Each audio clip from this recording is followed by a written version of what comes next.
Welcome to the Lake District. If you're joining me for the first time, hi, I'm Caroline and I'm spending a week exploring what is in my opinion one of the best national parks that the UK has to offer. Along with my partner Andy, we've so far taken on the challenge that was the slightly terrifying Via Ferrata. We've accomplished Blencathra, scrambling across Sharp Edge to get there. We've slowed things down, meandering around the National Trust's Era Force, and in the last episode, thoroughly enjoyed a nosy round Keswick, a boat ride across Derwent Water, followed by an easy to moderate hike up to the top of Catbells. After having fallen in love with the Borrowdale Valley yesterday, we're headed back to the area once again, and today we'll be completing a circular hike up to Walla Crag, followed by a bolt on to the gorgeous Friars Crag.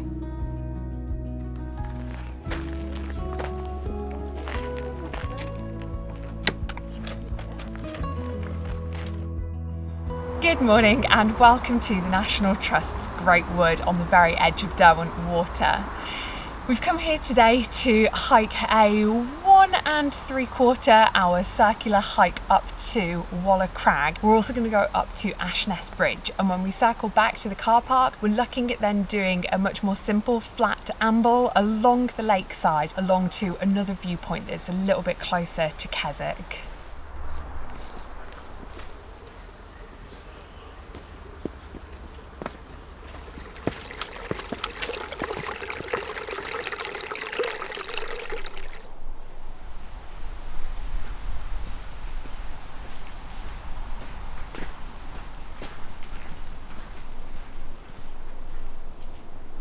The car park here is owned by the National Trust, so as National Trust members we were able to park for free. We just scanned our membership card. There is a sign next to it explaining that even though it's £7.50 to park for the full day, which might feel a little bit on the expensive side, all of the National Trust car parks around the Borrowdale and Buttermere area can be interchangeable, so you just keep the ticket that you get out of the machine here, keep it on your dashboard, and you can go to all of the other National Trust car parks within that region and you don't have to pay again. So I think if you're going to be dotting around a few different places, it actually works out quite well in comparison to going to like privately run car parks.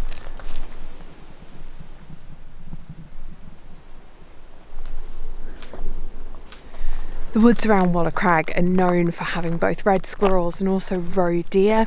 We didn't have the earliest of starts this morning. It has just gone 10 o'clock, so usually you've got to get out quite early to spot the wildlife, and I've just gone and seen a red squirrel go bounding across the path, just bouncing along with its bushy tail. Sadly though, I didn't quite catch it on camera and it was long gone by the time we got up to that point. Don't think it was helped by the fact that a dog walker then passed by, and I think the squirrels do tend to be a little bit more skittish of dogs, but I'm going to keep my eye out because I really love to see a red squirrel, and even better if we come across some roe deer. That sun over there, so just bring it over. Just bring the sun over here. I'll warm up my hands. Bring the whole sun over to you, Kat.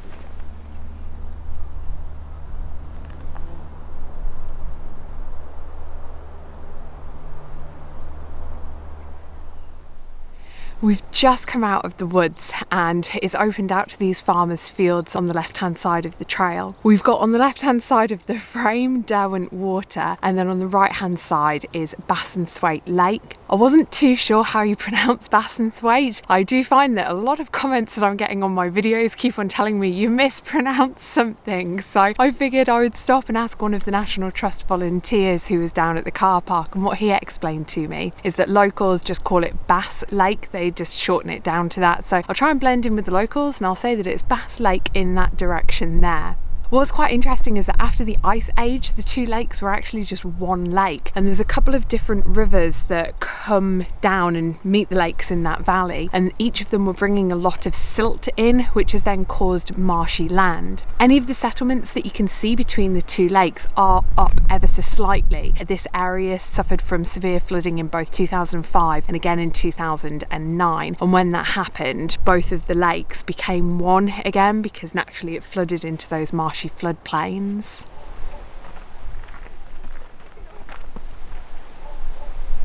My motto whenever doing a circular hike is always stop, to turn around and look at what's behind you, because if you're not coming back this way, you're going to miss it. And there's such an amazing view of the Catbells behind me, and we can really clearly see that zigzag path that we took up.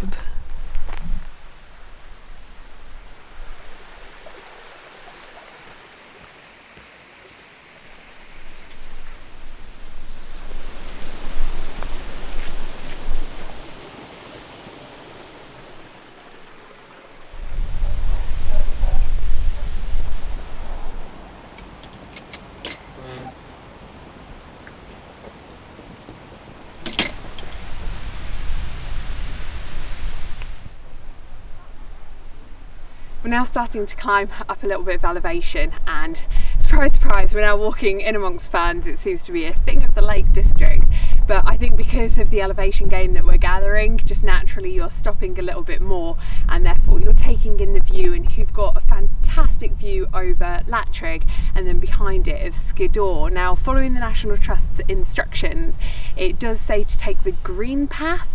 Now, where it's forking here, to me, I reckon that's a little bit more green than that one there, even though a lot of people seem to have gone up that one. But it also says to head towards a lone tree, and I can't see a lone tree in either of these routes, so I want to go with this one that looks a little bit more green, and hopefully as we go up a little bit further a tree might come over the horizon.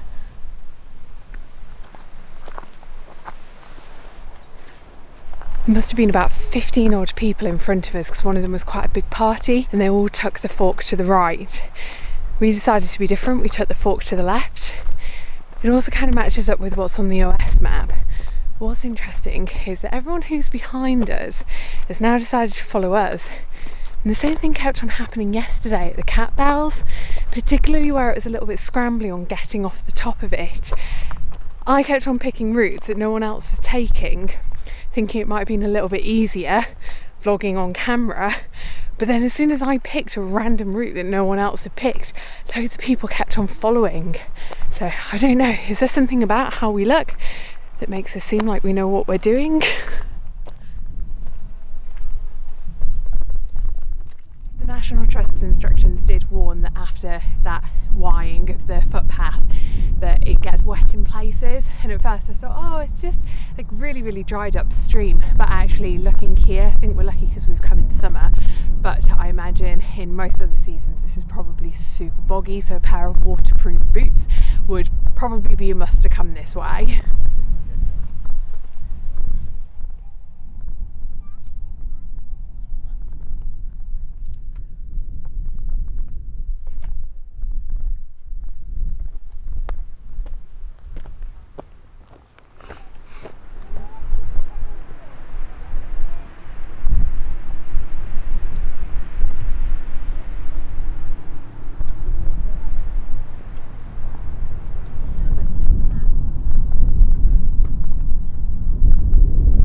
We've made it up onto Walla Crag. It's definitely busy, there's a lot of people up here. It just doesn't feel quite as busy or quite as manic and antisocial as what the Catbells did yesterday. Yeah.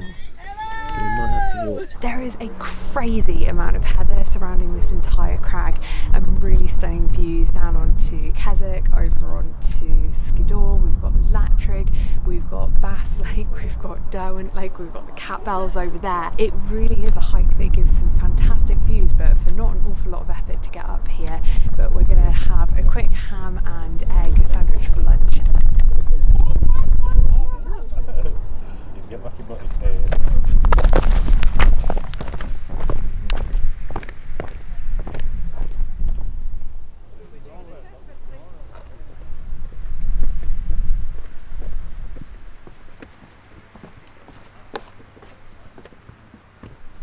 One of the volunteers down in the National Trust car park had said that if we were eager to get back after having visited Walla Crag, that there was a very steep path straight back down to the car park from here.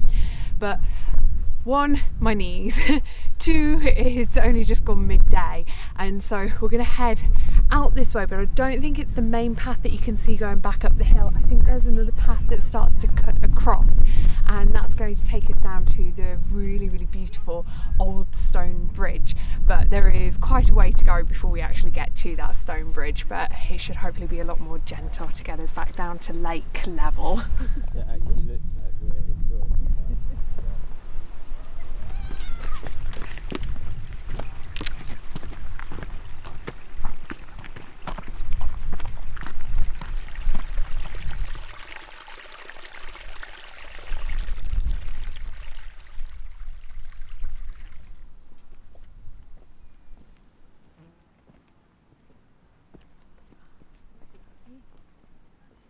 We've come to a part in the trail giving us an impressive view down onto Derwent Water with Bass Lake far off in the distance. The hills on either side are framing it beautifully, although they are obviously cutting off quite a few of the other views that we were able to see on top of the crag. But I think the other thing that this part of the trail is also highlighting is just how blooming steep that other path is if we were to have gone straight back down to the car park. I've watched on as a few people have come up, and I'm really pleased that we're not taking that way down. I believe that this way is supposed to be a lot more gentle. Oh yeah, and they always are regarding you. It's never like wildlife. It's probably a mixture of both as the day is getting on. It's obviously heating up naturally from that, but also the cloud coverage isn't as bad as what it was this morning, and so I'm starting to get quite hot. So I think the fleece is now needing to come off. But in addition to the fleece coming off, at this point in the walk, we suddenly saw this bird of prey come flying on over. And we were aware that in these hills you can get the peregrine falcons. So we got very, very excited, started taking some video footage and some photographs of it. But unfortunately, once it flew away and we started to investigate those photographs a little bit more closely, we're pretty sure that it's just the common kestrel. It's still obviously a lot more exciting than, say, a pigeon, but it's a shame that we've not been able to see a peregrine falcon.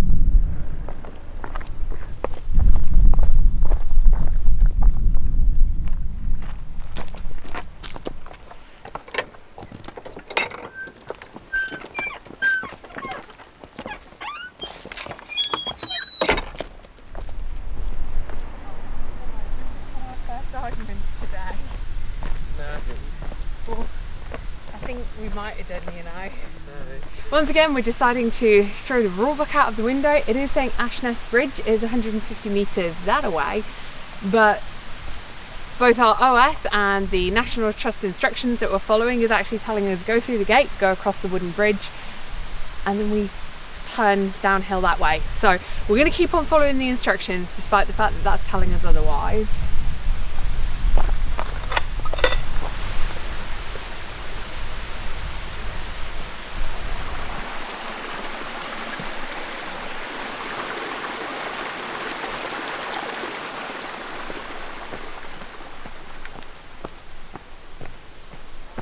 I think we're now at Ashness Bridge.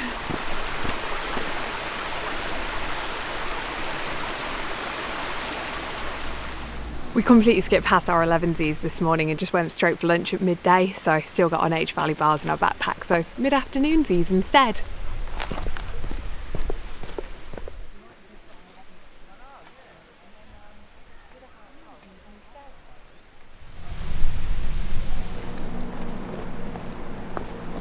Our time at Ashness Bridge was sadly quite short-lived. Minutes after we arrived, a rather young couple turned up, went right down to the bridge, started taking some photographs, which was fair enough.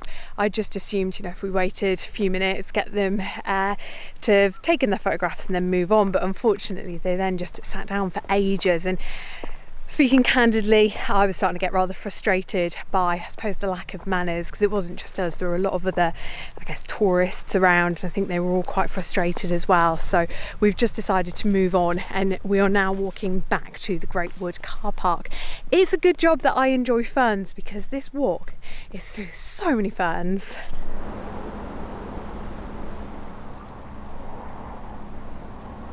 In the space of a matter of minutes, we've just had two really awesome wildlife spottings.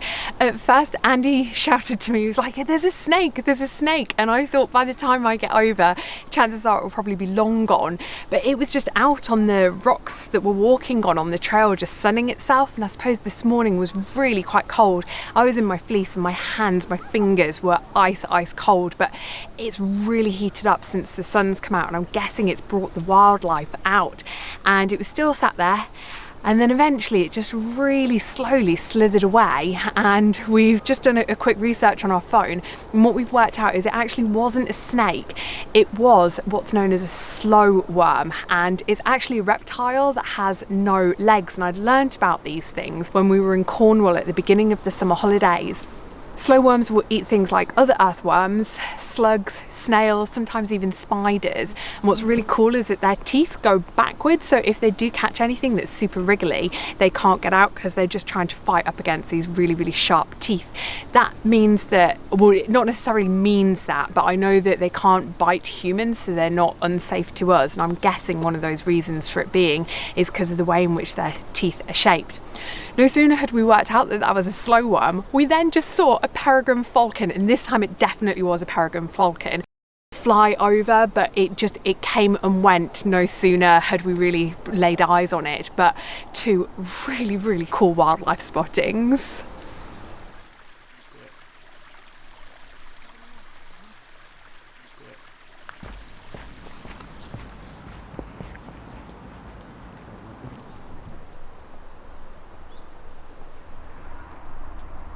We've seen so many blackberries right from the get-go on this walk, and it's now gotten to the point where we know that we've got some Tupperware boxes that are empty after having eaten lunch.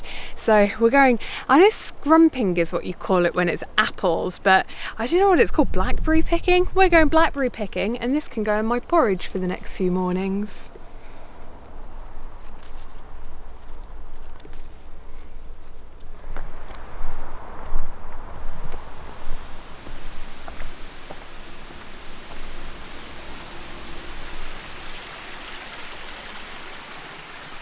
We've entered back into the Great Wood that we started hiking through this morning, which means that we're back in the red squirrel and roe deer territory. This afternoon wildlife has been very, very good to us, so who knows, we might get lucky. But I feel like the three things that we've already seen today, it would be insanely lucky if we saw squirrels and roe deer.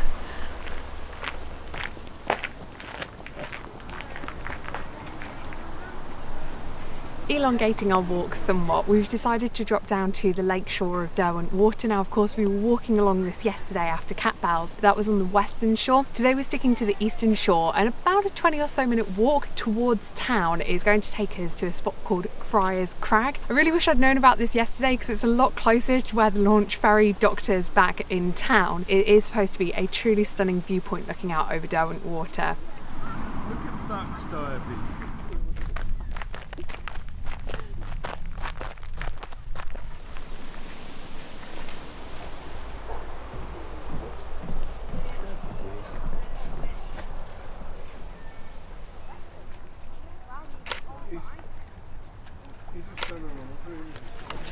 We've made it along to Friars Crag, and it might not quite be at golden hour, but the view from the bench is absolutely stunning. And I just would have thought it would have been full of loads and loads of crowds, and there's just a couple of other really small groups here. It's beautiful, and you've got paddle boarders out on the lake. It's really peaceful. And there's also, I'm not too sure if it's like a wedding photo shoot or if it's, I don't know, some kind of fashion wedding photo shoot. There's something just happening down on the beach there as well, so it's obviously a good time, good lighting, good location. That is Walla Crag that we hiked up this morning. And it's crazy to think that that was this morning, and this afternoon this is what all of the hills look like. Absolute chalk and cheese.